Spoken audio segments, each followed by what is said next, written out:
بقول لك يا كبير، خلينا بس كده متفقين كده من اول الفيديو ان محدش هيساعدك غيرك انت، ومحدش هيغير ظروفك برضو غيرك انت، ومحدش هيجي يديك في ظل الظروف اللي احنا فيها دي يديك فلوس يقول لك خد يا حبيبي جيب اللي انت نفسك فيه. يا باشا وقت الطبطبه خلاص اصلا راح من زمان، وحته انك انت تزود دخلك دلوقتي ما بقتش اختياري، بالعكس دي بقت اجباري. ليه؟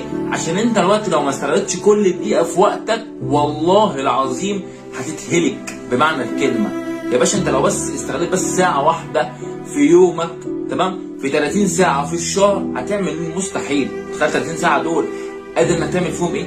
احلى فلوس يا باشا. بتتكلم في ايه؟ شوف يا باشا انت محتاج ايه يا باشا وابدأ غيره من دلوقتي، وساعد نفسك وساعد غيرك ان هو يتغير. عايز تغير من حياتك؟ قول لي كده في قلب الكومنتات يا باشا انا عايز اغير حياتي، اعمل ايه؟